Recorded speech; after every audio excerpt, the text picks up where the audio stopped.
Storytel Original presents 1986, Book 2, Lost in Time, by Jesper Ersgård, narrated by me, John Chancer.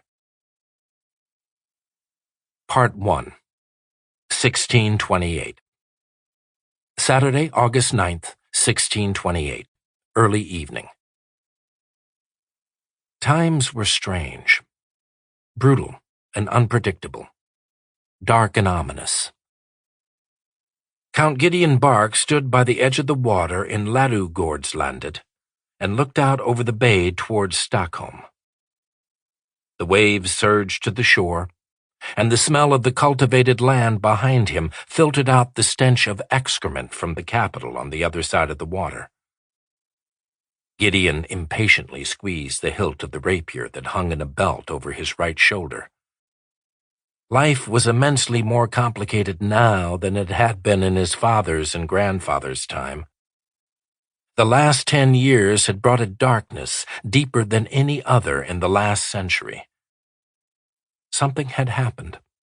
Farm after farm was being abandoned.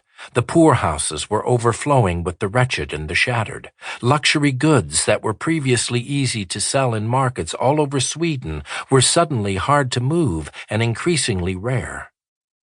And then there were the wars. Gideon had already fought both the Danes and the Russians, not to mention the Poles in that ongoing war. And the king, Gustav II Adolf, would most likely interfere in the German Civil War, which had already raged for 10 long and bloody years.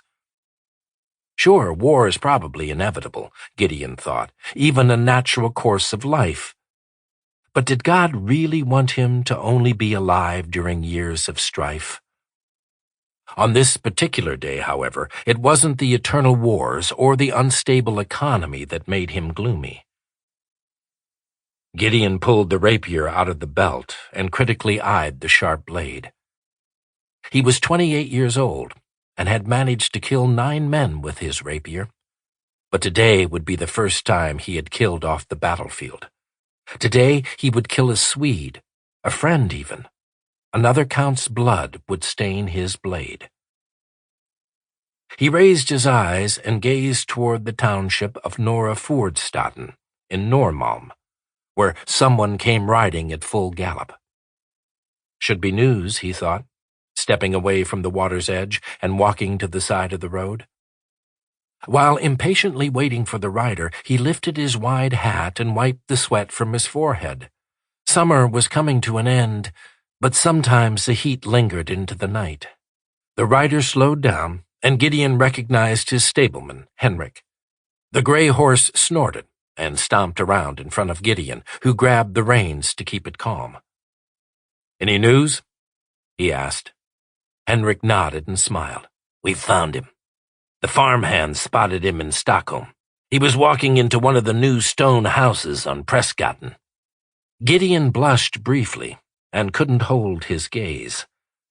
Instead, he looked out over the water towards Valdemarsö, or Djursgården, as some people had started to call the island where the king kept his deer pastured. A high fence ran along the shoreline around the island to keep away the wolves, which came in the winters when the ice was thick. The number of wolves had increased in recent years. They came at night, crying and starving, and protected by the dark, they would attack both animals and humans.